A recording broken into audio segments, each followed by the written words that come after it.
এবার দাঁড়ায় আছেন কেন? টিয়া দেন কটা? কি জন্য টাকা দরকার?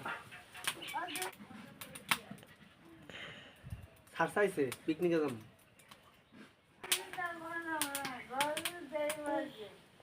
পিকনিকে যা। আচ্ছা স্যারের সাথে আমি কথা কই,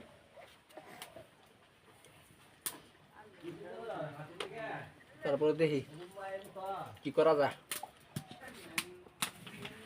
আপনি বেশি বেশি করেন, দিলেই তো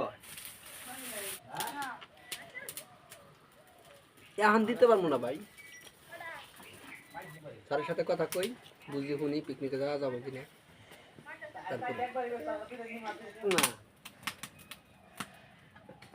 না দিলে কোন যাই। আচ্ছা যান যান, রাগ করে যান গা।